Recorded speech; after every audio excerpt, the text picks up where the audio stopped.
Next on the Bassmasters, right here on TNN Outdoors.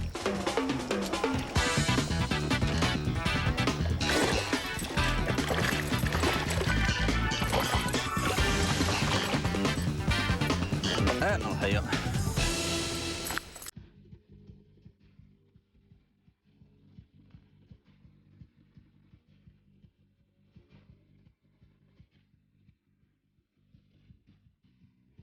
Today on the Bassmasters, you'll discover one of the bassin world's best-kept secrets, the untapped Bayou Bassin of Northwest Louisiana, and why the once unruly Red River is proving to be the best bet around.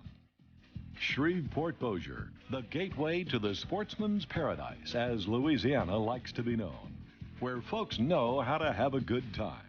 Try your luck at the riverboat casinos or place a bet on the horses. There's plenty of action. But until recently, for a Bassmaster, placing a bet on the Red, it most likely was a sure loser. It's quite obvious why the name Red River. For years in the spring, it's been the unruly Red, a stream of wet mud. Hardly a place you'd expect to hold a bass fishing tournament. When BASS Federation Director Don Corcoran revealed the Red River as a site for the 1997 Wrangler BASS Federation Championship, we almost asked if he planned to fish for carp. For the looks of things, this is a mud hole.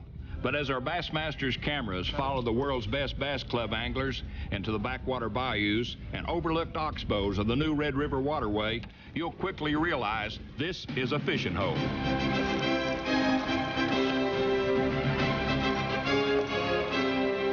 That'll be good.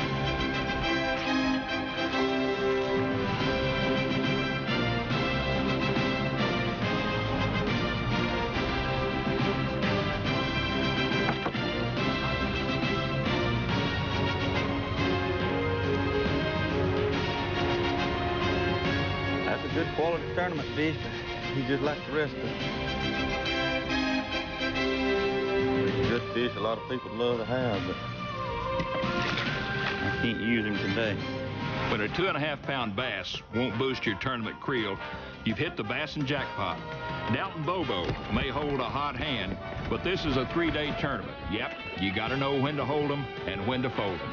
I'm Bob Cobb. Stay tuned. The Bassmasters will be right back with the 1997 Wrangler BASS Federation Championship from Shreveport-Bossier, Louisiana, the sportsman's paradise. Or should that be paradise, D-I-C-E?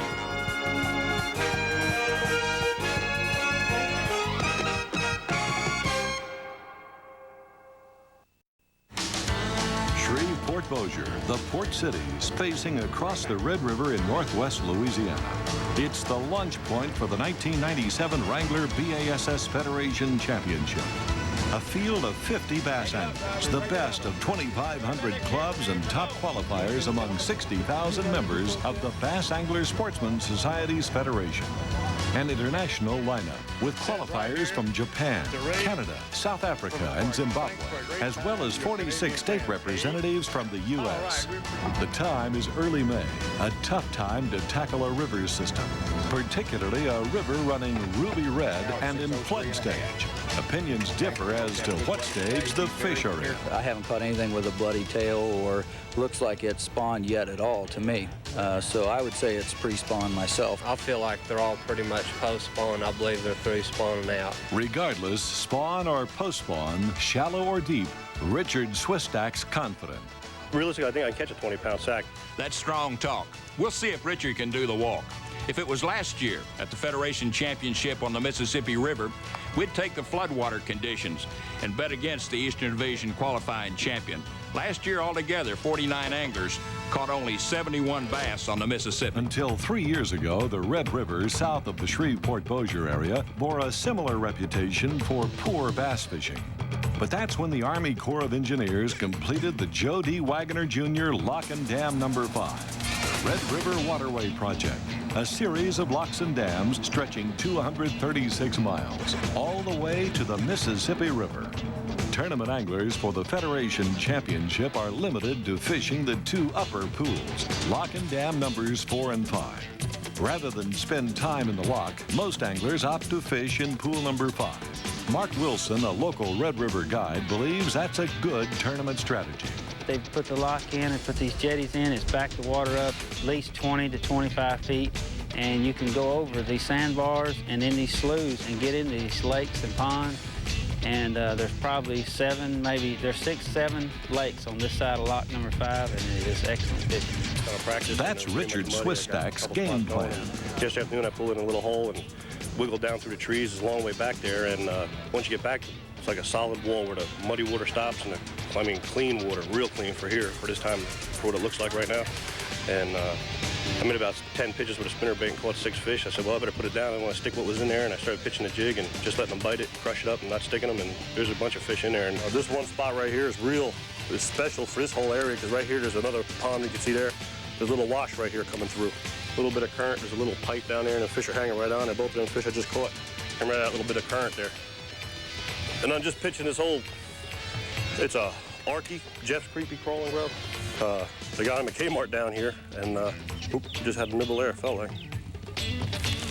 There he is.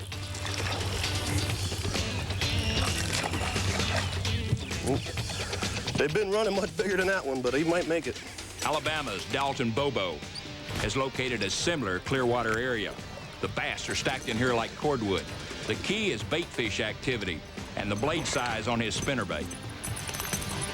Come on.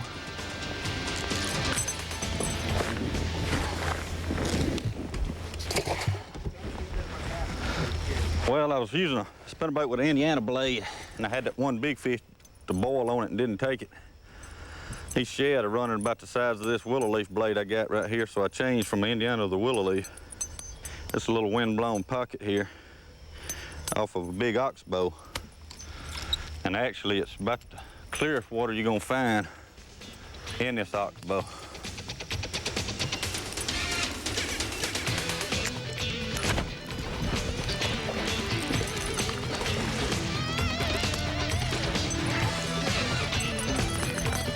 Number 2, things will just keep going good.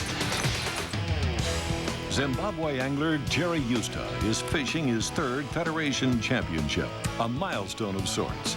But this trip to the Red River is different.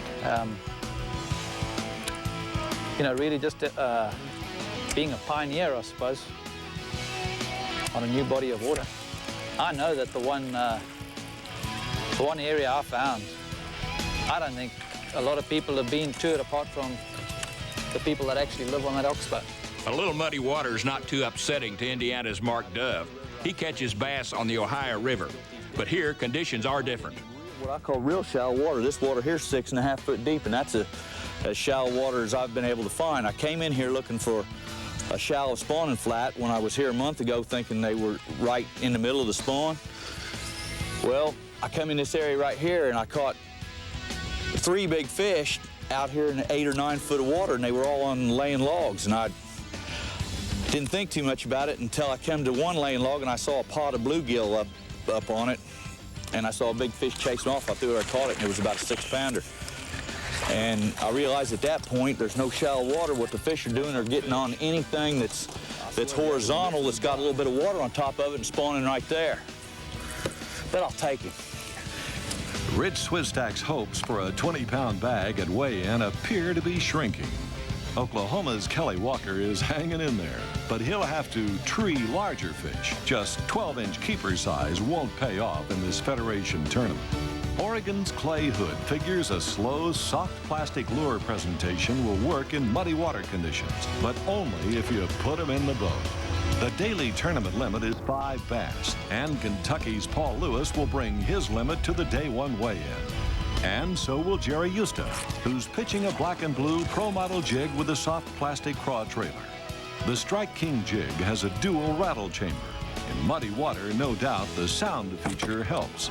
For Jerry, the lure combination also triggers bigger bites. The Bassmasters will be right back with more tips and tactics for catching backwater bass. But right now, it's time for Bass Mail, where you ask the pros for how-to answers. Jack Britton of Alturas, California writes, what's the best way to add scent to a plastic lizard? Here's Stephen Browning with the answer. The Lizard is an Injector Series lizard by Carlson Tackle. With that is the injector gel. This particular one has real worm ingredients in it. You simply insert it in the hollow body cavity, fill the cavity up, and on the end of it, it has a dispersion hole on the tail, which allows the scent to slowly disperse out. What this does is let you concentrate on fishing. You don't have to worry about reapplying your scent to the exterior of the bait and the scent dispersing off that way. In the springtime, the lizard is a hard bait to beat. And with this new injector series, it's the most effective way to use your scent. If you have a question for the Bassmaster Tournament Trail Pros, write Bass Mail, 8600 Coppertown Lane, Box 404, Dallas, Texas, 75243. We may select your question to answer on the air.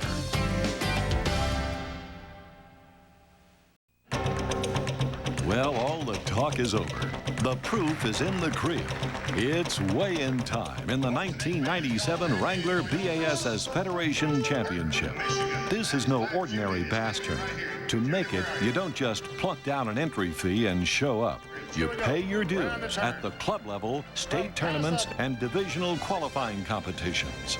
From here, 5 anglers continue to live the dream and compete in the 1997 Bassmasters Classic World Finals on Logan Martin Lake near Birmingham, Alabama. The 2,500 bass clubs from 46 states and 4 foreign countries are the backbone of the BASS Federation program. The state clubs are assigned to a division: Central, Northern, Southern, Eastern, and Western. Here's how the system works. From each local bass club, anglers are selected to compete in annual state tournaments, formatted much like the professional Bassmaster Invitational Trail. From there, the top 12 finalists from each state go on to an annual divisional tournament. The top state angler from the divisional competition makes the Wrangler BASS National Championship. Each foreign country sends its national champion, who's also assigned to a division. Capture the #1 spot in your division here, and with it comes an invitation to the Bassmasters Classic as a Wrangler angler, plus the opportunity to fish the Bassmaster Invitational Trail for a season. Also, there's the matter of a $15,000 award to the overall champion and the coveted Brian Kerschel Memorial Trophy to the highest scoring angler here. In 1994, as a Federation angler, Brian Kerschel captured the Classic crown. Tragically, Brian died in a plane crash just 4 months later. The trophy in the Federation Championship is dedicated to his memory. Bass fishing's competitions pave the road to the Classic, but there's more to bass clubs than tournaments. Youth programs, the Bassmaster Casting Kids, conservation projects, and outdoor legislation, to mention a few. To find out more about the BASS Federation, or to join a Bassmaster chapter or organize your own bass club, write BASS Federation Department, 5845 Carmichael Road, Montgomery, Alabama, 36117, or phone 334-272-9530. Okay, maybe now you understand why this tournament is so unique and the challenge these Federation anglers face to get to the peak. From here, it's simple. Solve the bass catching puzzle and be the best in your division. In the Central, Jerry Eusta, the 2-time division winner, is on a pace to make his 3rd Classic trip in 4 years. He leads by over 16 pounds, following yesterday's impressive 5 bass limit, weighing 19 pounds, 10 ounces, the big bag of the tournament.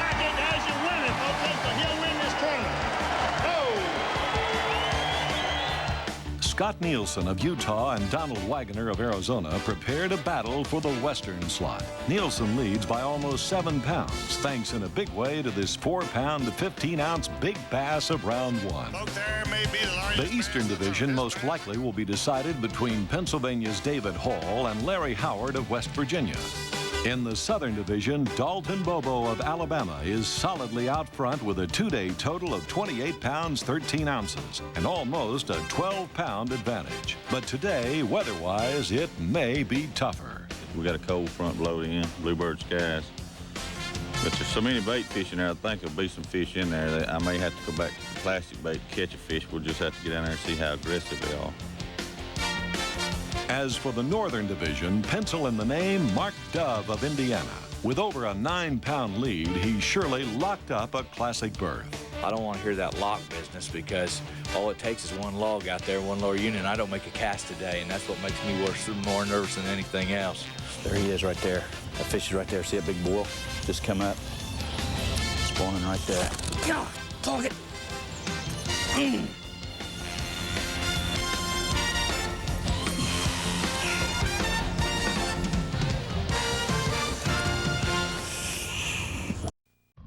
In dirty water, Mark Dove's rule, use a big blade bait. More vibration, more bites.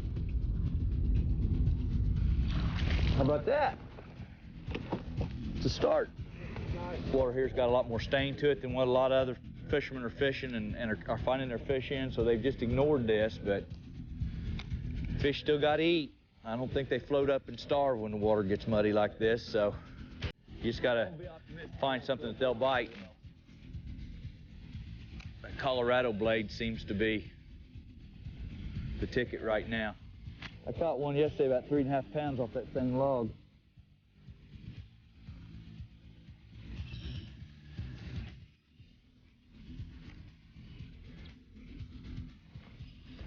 I guess.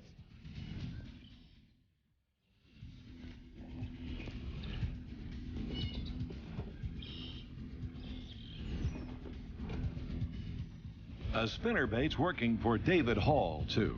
This is a J. Ellis Summer Shad, single spin, 3/8 ounce. Product by Berkley, power bait. Western Division leader Scott Nielsen's locked into pool number 4. He's fishing a flat with newly flooded bushes. Time's so precious for me, I don't have time to try much different technique. That fish helps a little bit. Let me get in here. David Hall's hooked another bass. His chances are looking much better in the Eastern race. Oh, busy.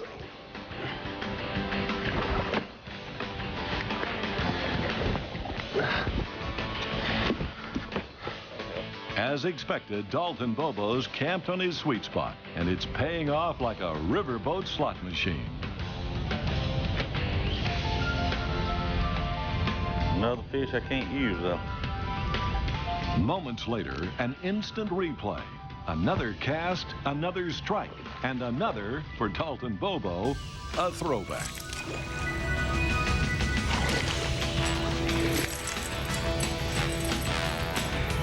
For sure, Dalton Bobo's got the Southern Division wrapped up, but with a big bite, he might win the overall title. However, Jerry Eustace started today with a 3-pound, 7-ounce lead, and he's tough to beat. I don't know what kind of day Jerry's having because I hadn't talked to anybody, but I know I'm going to have a big fish if I'm going to make a run at him. Even on a tough day, he's going to have him some fish.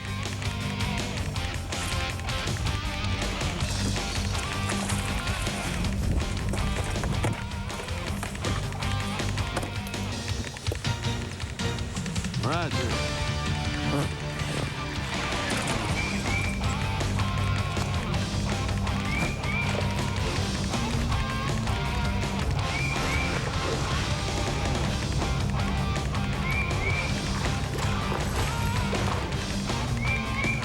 Is this the bass Dalton Bobo needs to win it all? Stay on board. The Bassmasters will be right back with the Wrangler BASS Federation National Championship final weigh-in. I don't think so. You fish all year long. You try to even, just make it in your club to qualify. And it's hard. And then you have a fish off between in our state and 500 people. It's a tough deal. We got over 2,000 members in Pennsylvania, and who knows if you'll ever get it back, get the chance again. I'm getting older. Older, yes, but in bass fishing, it's called experience. After 12 years, David Hall's going back to the classic. He leads the Eastern Division with 29 pounds, 7 ounces. Bill Roberts of Virginia is the runner-up. In the tight Western race, Scott Nielsen got the big bass he needs to earn a classic berth. Scott's 3-day total, 32 pounds, 15 ounces, ahead of runner-up Donald Wagner with 29 pounds, 2 ounces. Mark Dove, the North Division leader, angler appears like he might be a loser, but it's just a joke, folks. Mark's holding back a big one. His 3-day creel of 41 pounds, 7 ounces adds up to a classic trip. Ed Richardson of Canada finishes second in the North. Gotta have 9.14 to win. 9 pounds, 15 ounces, bingo! Woo! Jerry Eusta wins the Central Division for a 3rd time. This time with a 42-pound, 3-ounce total. But the question is that enough to win the Brian Kerschel Memorial Trophy? There's only one angler left to weigh in. Dalton Bobo, the Southern Division leader. 13.7, he's got to have 15 pounds. He's got it, folks. 15 pounds, 10 ounces, bingo! Dalton Bobo of Northport, Alabama is classic bound. The Southern Division winner with 44 pounds, 7 ounces has a chance to achieve what Brian Kerschel accomplished in 1994, win the Classic as a Wrangler angler. For Dalton Bobo, it's a dream come true. Next week, our Bassmasters cameras follow the pros to Peoria, Illinois for the Bassmasters Superstars Tournament. You'll see the all-time greats, past and present, in action and learn some tips on how to catch more bass. Jay Yellis reveals his spinnerbait tactic for catching bass in flooded water conditions. And former Bass Angler of the Year, David Fritz, has some tips on river bassing and shows you how to get them in or out of the boat. Join us for all the action right here on TNN Outdoors. For the Bassmasters, I'm Bob Cobb. See you all next week.